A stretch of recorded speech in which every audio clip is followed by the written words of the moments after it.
अस्सलाम वालेकुम दोस्तों, कैसे हैं आप? खैरियत से हैं? आज एक और इंटरव्यू के साथ आपकी खिदमत में हाज़िर हैं। आज हम एक इंटरव्यू करने जा रहे हैं। हमारे पास एक डिपार्टमेंट है स्टैटिस्टिक्स का, स्कूल ऑफ नेचुरल साइंसेज़ में स्टैट्स का डिपार्टमेंट है। वहाँ होते हैं डॉक्टर शकील, और डॉक्टर शकील मेरे साथ हैं यहाँ पर, हमारे बड़े अच्छे दोस्त हैं। मैं सिर्फ़ आपको ये बता दूँ कि मैंने पहले भी वीडियो में बताया था कि स्कूल ऑफ नेचुरल साइंसेज़ में 4 डिपार्टमेंट हैं। मैथमेटिक्स, फ़िज़िक्स, केमिस्ट्री और स्टैट्स का डिपार्टमेंट। स्टैट्स का जो अभी अलहदा से कोई एचओडी नहीं है, वो एचओडी मैथमेटिक्स के जो एचओडी होते हैं वही स्टैट्स को देख रहे होते हैं। लेकिन स्टैट्स का एमएस और पीएचडी का प्रोग्राम है हमारे पास। तो डॉक्टर शकील से अभी हम इंटरव्यू करेंगे। डॉक्टर शकील से मैं काफ़ी दिनों से रिक्वेस्ट कर रहा था, तो इनके पास टाइम नहीं था, तो अभी टाइम मिला है, तो इनसे अभी हम बातचीत करते हैं। तो डॉक्टर शकील कैसे हैं आप? जी अल्हम्दुलिल्लाह डॉक्टर साहब, थैंक यू। अच्छा, डॉक्टर शकील ये बताइएगा कि आपका ताल्लुक़ कहाँ से है? सर मेरा ताल्लुक़ शिगर है, गिलगित बल्तिस्तान का जो बिल्कुल एंड वाला डिस्ट्रिक्ट है, जहाँ पे K2 सिचुएटेड है, वो मेरा बेसिकली एरिया है। अच्छा, जी तो सर। आप तो काफ़ी दूर से दूर आपका से ताल्लुक़ है। पाकिस्तान के कोने से आए हैं। हाँ, कोने से है, तो वहाँ बिल्कुल, जाते हुए बड़ी देर लगती होगी, बिल्कुल सही। टाइम लगता होगा।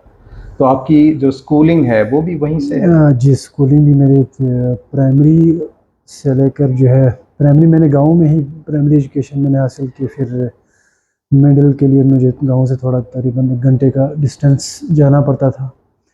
फिर हाई स्कूल के लिए भी तकरीबन उसी स्कूल से मैंने मैट्रिकुलेशन की। तो ये प्राइमरी एजुकेशन मेरे वहाँ से ही है, गाँव से।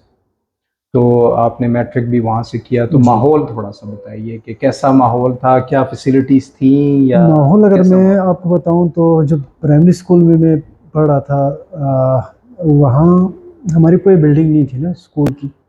हम मस्जिद के एक बरामदे में हम पढ़ते थे, जिसमें तकरीबन 5 से 6 क्लासेस होती थी और एक टीचर हुआ करते थे, और वो 5-6 क्लासेस को हैंडल करते थे। आज हमने एक सब्जेक्ट पढ़ा, दूसरे दिन दूसरा सब्जेक्ट, तीसरा दिन तीसरा सब्जेक्ट। मीन्स एक टीचर 5-6 क्लास को at the same time deal करता था। तो प्राइमरी एजुकेशन वहाँ पे अभी भी इवन बहुत ही पुअर है फैसिलिटीज़ के हवाले से। तो उस वक़्त तो बिल्कुल ही वहाँ पे स्कूल की बिल्डिंग ही नहीं थी। फिर मिडिल स्कूल भी हम गए, वहाँ भी 4 टीचर्स थे तकरीबन पूरे 8-9 क्लासेस को पढ़ाते थे। वो भी इसी तरह मैनेज करते थे जिस तरह प्राइमरी में मैनेज करते थे। तो हाई स्कूल काफ़ी हद तक बेहतर था, लेकिन उधर भी टीचर्स की कमी थी उस दौर में। तो बेसिकली हमारा एरिया बहुत ही बैकवर्ड एरिया, मैंने शुरू में आपको अर्ज़ किया।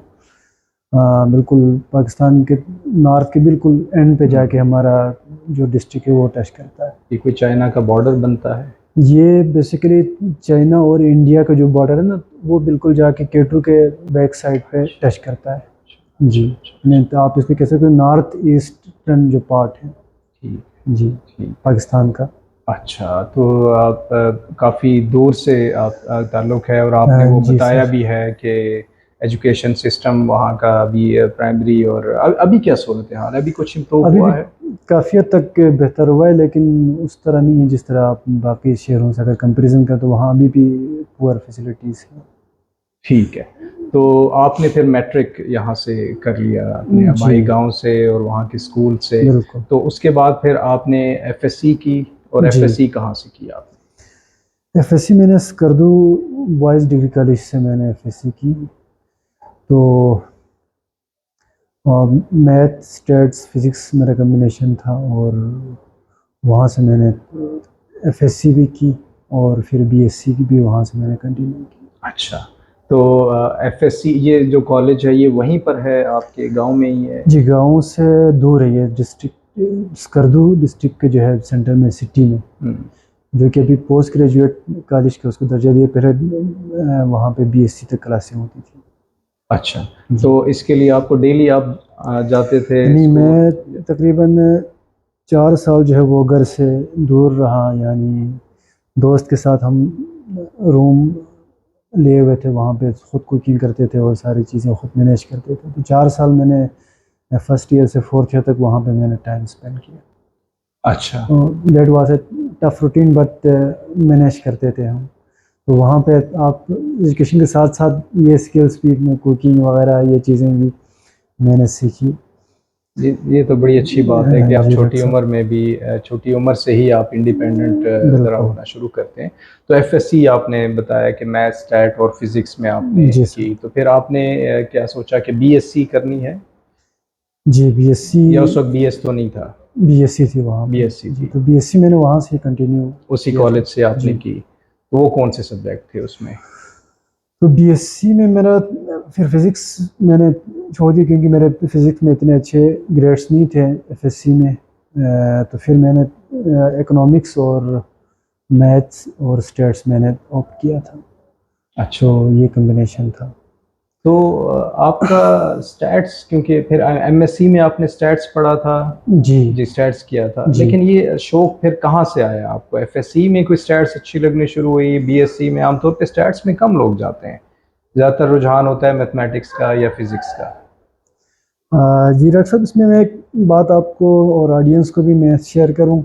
और मेरी जो एकेडमिक कैरियर है ना, वो थोड़ा सा उसमें काफ़ी वैरायटी आई, क्योंकि मैंने आपको पहले ही अर्ज़ की कि मैंने जो एक बहुत ही बैकवर्ड एरिया से पढ़ा, तो मैट्रिक तक मेरे ग्रेड्स भी अच्छे नहीं थे। और जब मैं कॉलेज में आया तो फर्स्ट ईयर में मैं 2 सब्जेक्ट में मैं फेल था, यानी मैथ और इंग्लिश में।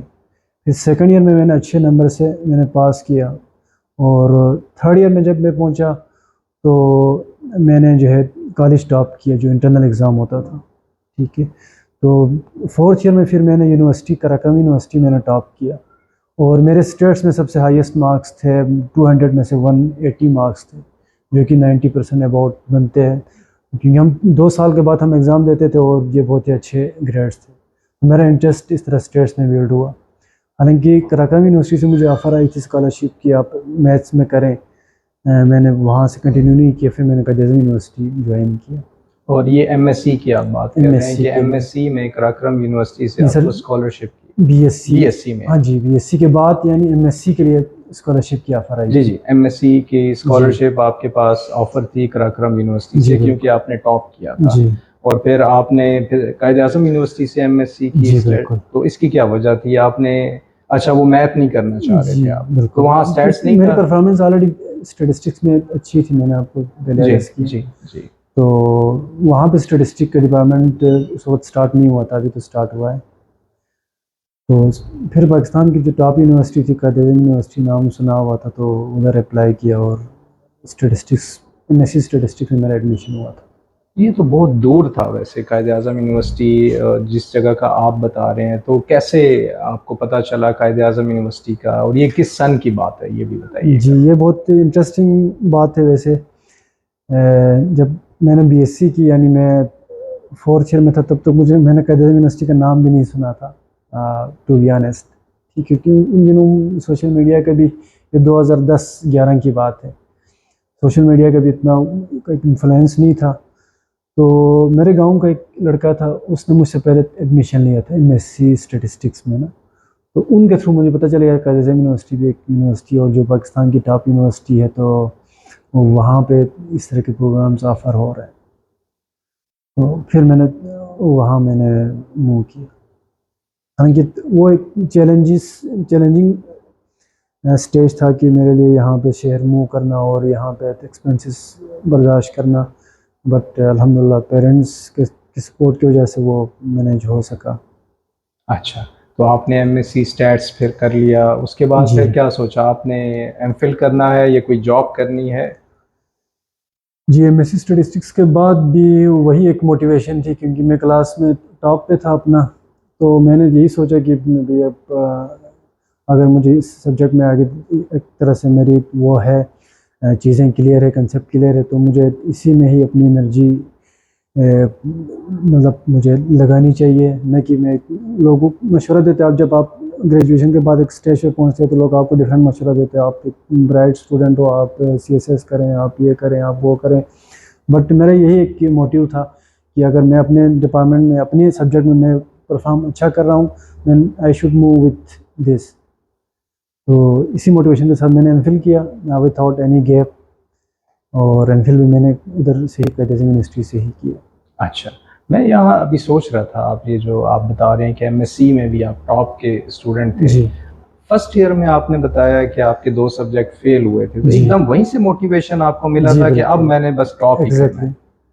इसमें यही एक बात थी ना, एक तो स्कूल लेवल पर हमारी जो है वो बहुत ही, मैंने आपको बताया, परफॉर्म जो हमारे इन्वायरमेंट एक तरह से देखा जाए या जो स्कूल में फैसिलिटीज़ टीचिंग के हवाले से वो इतनी अच्छी नहीं थी। तो मैट्रिक तक बहुत ही मतलब धक्के से पहुँचे ना, मैट्रिक पास किया, फिर कॉलेज में आया तो कॉलेज में तो और मैं उर्दू मीडियम से फिर इंग्लिश मीडियम में आया, तो और भी चैलेंजिंग थी मतलब मुझे सब्जेक्ट्स कवर करना। तो वहाँ से फिर एक मोटिवेशन मिली, भाई अब या तो मैंने करना है या मैंने घर जाना है। तो जब सेकंड ईयर में आया, मैं फिर जो है 6, 7, 8 क्लास लेवल की मैथ्स खुद पढ़ता था और मैं वहाँ पे ट्यूशन भी देता था। तो साथ साथ मैंने अपने सारे कंसेप्ट जो है वो बेसिक से ही एक दोबारा इसको रिवाइज़ किया और एफएससी मेरे अच्छे नंबरों से पास हुआ। और मैंने आपको पहले भी ज़िक्र किया, फिर बीएससी, फिर मतलब मेरे जो ग्राफ है वो फर्स्ट ईयर के बाद वो बढ़ना शुरू हुआ। सही, सही, सही।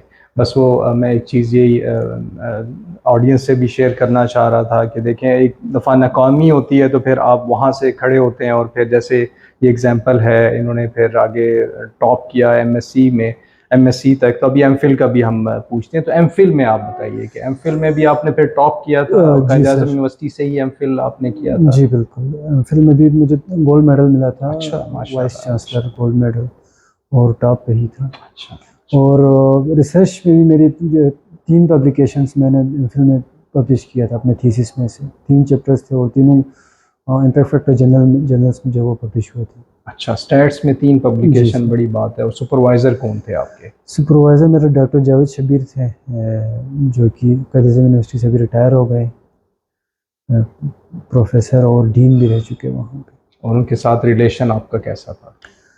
रिलेशन अल्हम्दुलिल्लाह अच्छा था, सर भी कोऑपरेटिव थे, तो मतलब काम अच्छा चला। फिर पीएचडी भी मैंने उन्हीं के साथ पीएचडी की, भी उनके पीएचडी साथ भी। की, सही। जी सर। अच्छा, तो आपने थ्रू आउट एमएससी, फिर एमफिल, फिर पीएचडी, तो ये नहीं सोचा कि मैं बाहर अप्लाई करता हूँ एमफिल के बाद? मेरे 4 साल मेरे हो गए कायद आज़म यूनिवर्सिटी हाँ, में। ये एक क्वेश्चन है। असल में एमफिल के फ़ौरन बाद मेरी जॉब हो गई यूनिवर्सिटी ऑफ लाहौर में, सरगोदा कैंपस में। तो उधर ये हुआ कि मैं जॉब पे बिज़ी रहा और अप्लाई करने का या आइल्स वगैरह करना, इसमें इसमें थोड़ा टाइम लगता है, वो मैं नहीं कर पाया। तो इस तरह 1 साल ऐसे ही चला गया। तो सर ने कहा कि तुम यहाँ पे एनरोल हो जाओ, बेशक तुम बाद में ट्राई करो, अगर बाहर होता है तो तुम चले जाओ। तो इधर आया कायज़म यूनिवर्सिटी, फिर यहाँ पे भी कोर्सेज़ पढ़ाता था क्योंकि फाइनेंशियल वो कंस्ट्रेंट्स भी थे, उनको भी मीट करना था। तो उसमें फिर यहाँ पे फिर बाहर अप्लाई करने का टाइम ही नहीं मिला। तो मैं यही आपके ऑडियंस से यही एक चीज़ शेयर करूँगा, अगर आपने जो भी काम करना है उसके लिए आपको कमिटेड और टाइम आपको देना पड़ता है। आप जब एमफिल करते हैं या ग्रेजुएशन करते हैं तो आप मुख्तलिफ़ जगहों पे हाथ डालते हैं, फिर आपको ना इधर करे जाता है ना उधर करे जाता है। तो या तो आप जॉब की तरफ अपना टाइम लगाएं, ढूंढें और जॉब ज्वाइन करें, या अपने स्कॉलरशिप के लिए जाना है तो आपको उस हवाले से भी आपको एफर्ट करनी पड़ती है। आप स्कॉलरशिप को एक सेकंड ऑप्शन पे रख के आप स्कॉलरशिप विन नहीं कर सकते। सही। तो जैसे सर ने आपको कहा था कि आप पीएचडी मेरे साथ आ जाएँ और फिर बीच में आप अप्लाई कर दें, तो जी आपने सर। बीच में फिर कभी कोशिश भी नहीं की? वो यही ना, जब आप पीएचडी में इनरोल होते हैं आपको कोर्स वर्क वहाँ पे कवर करना पड़ता है, और फिर साथ में विजिटिंग पे पढ़ाता था उधर कायद आज़म यूनिवर्सिटी में ही कोर्सेज, तो फिर टाइम का इशू था।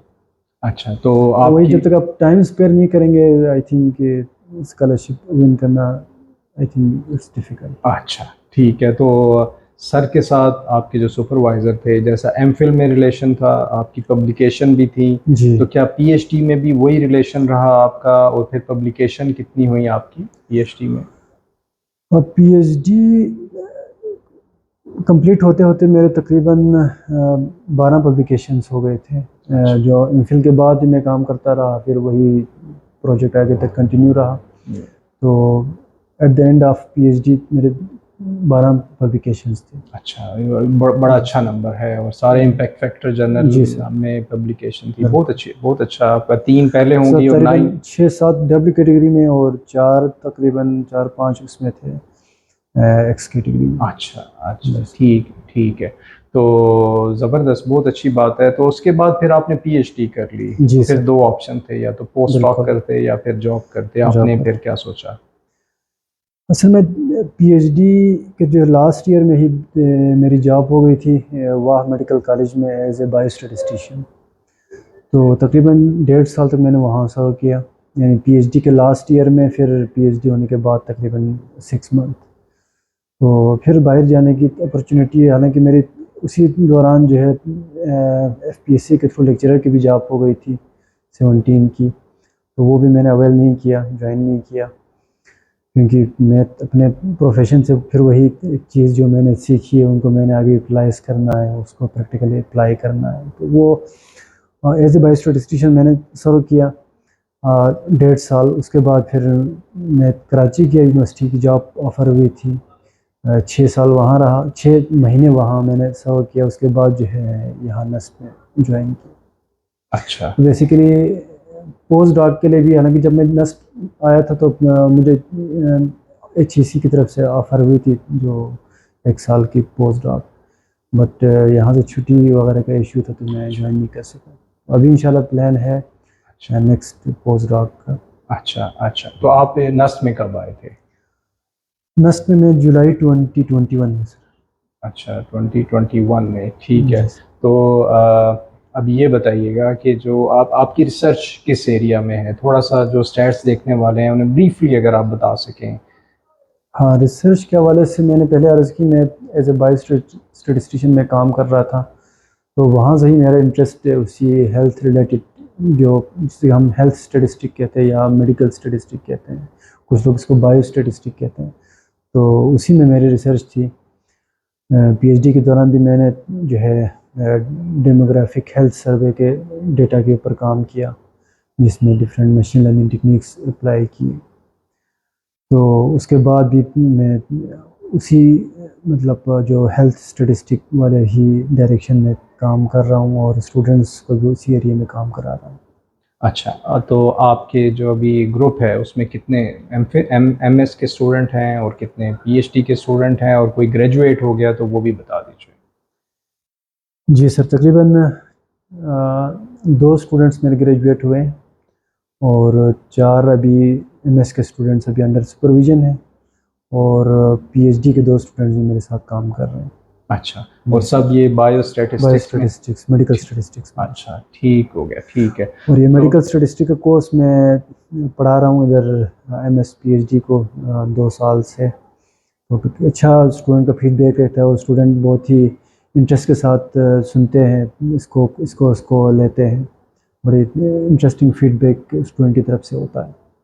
अच्छा, तो अभी तक बताइएगा, आखिरी क्वेश्चन है मेरा आपसे जी कि सर। कितनी पब्लिकेशन हो गई हैं अभी तक आपकी? अभी तक मेरी 16 पब्लिकेशंस हो गई। सही, जी सर। सही। तो thank you very much doctor Shakeel, welcome sir, आपका बहुत टाइम शुक्रिया। देने का। तो ये थे डॉक्टर शकील, बड़ा अच्छा इंटरेस्टिंग इंटरव्यू इनका था। गोल्ड मेडलिस्ट हैं एमफिल में गोल्ड जी मेडल सर। था आपका। तो बड़ा अच्छा लगा इनसे बात करके। तो आपसे बहुत अगले शुक्रिया सर। इंटरव्यू या व्लॉग में मुलाकात करते हैं। Thank you for watching. अल्लाह हाफ़िज़।